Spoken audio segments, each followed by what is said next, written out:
everyone, it's Grandpa Hickory saying hello from Texas. Hope you're all doing fine. It's cold this morning. Sun came out. I did go walking at the senior center, and it was kind of a scary situation I ended up in. I was walking, I got to walk 17 times around inside circumference of the building to make 1 mile. Well, I'm walking away, and about that time, a side door opened towards the back, and this man stepped in. It's a Mexican man, and he had a big, huge bag, and he stunk so bad he smelled like creamed vomit. And he started telling me to take care of him way, way, way over to Walmart. And something, it's like something was warning me. And I told him, I said, no, I'm just now getting here. I started my walking. I got to get my walking in.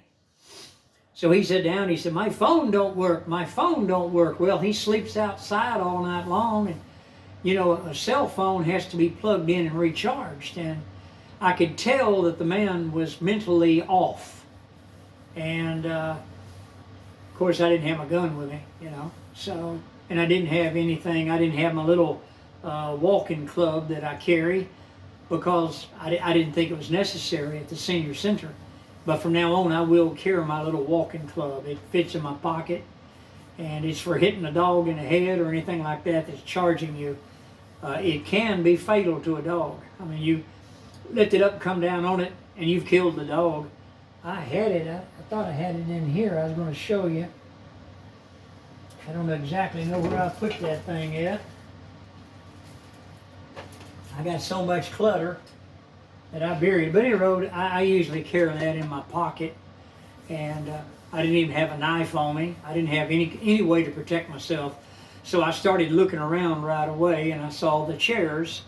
I could pick up a chair and fight with a chair.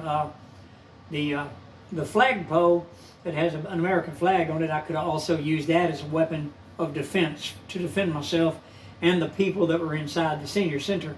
But anyway, he was in there for a long time, and they called the police on him. He stunk so bad. I tried to leave, and he was hollering at me to give him a ride, and he was trying to get to me, so I just turned around, went back inside, and after a little bit, I saw him leaving, and he went on around the building. They had already called the police on him, but the police didn't get there. You know how that is. The police takes a long time for them to respond. Hi, Oreo. What you doing, girl? Hi, did you want to be in on this picture? Huh? Did you want to be in on this picture? Looky there. This is my Oreo girl. And I love this little girl. She's been with me for about 5 years now. And she mothers every little tiny baby kitten that I bring in.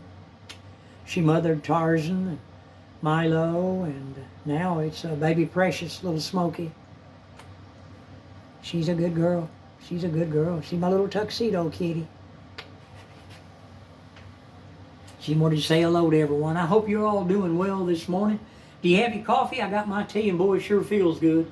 My hands are so cold. People, isn't that something? It's not even winter and I'm cold.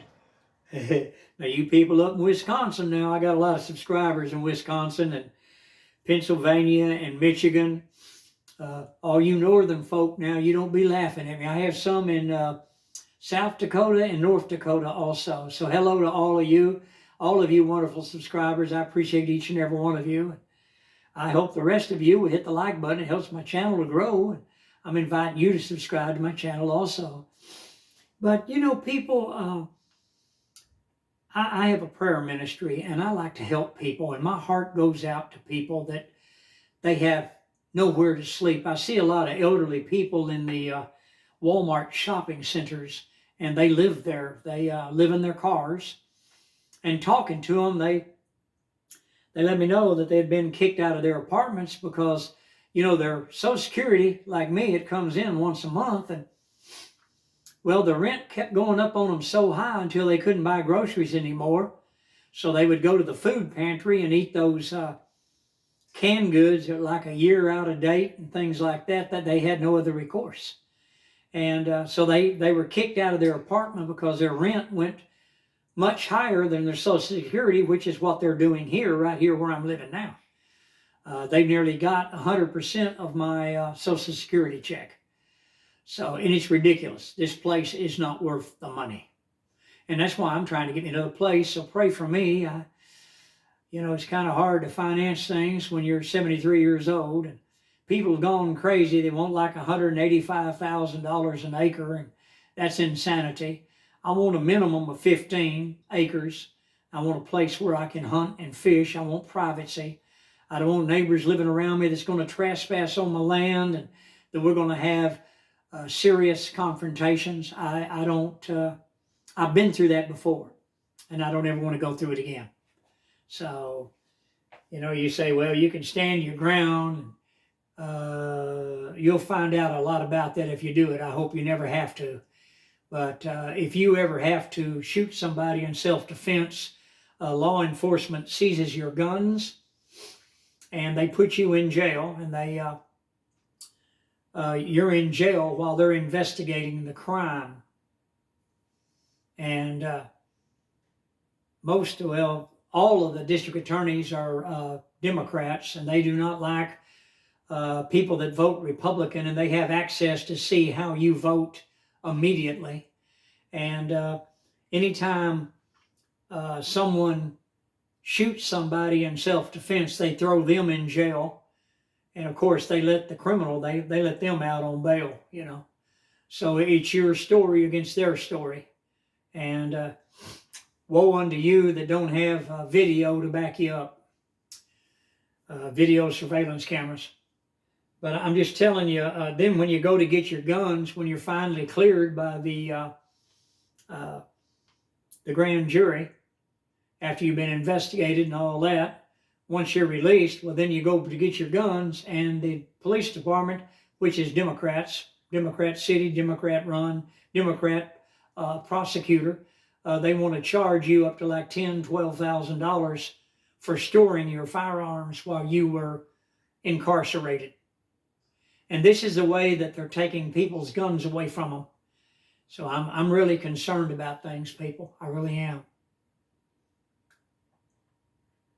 I was listening this morning. They were talking on the radio, the morning team, WBAP 820 AM. I like to listen to them every morning, but they had somebody on there, and they were talking about Obama and Blinken, that they are running the country.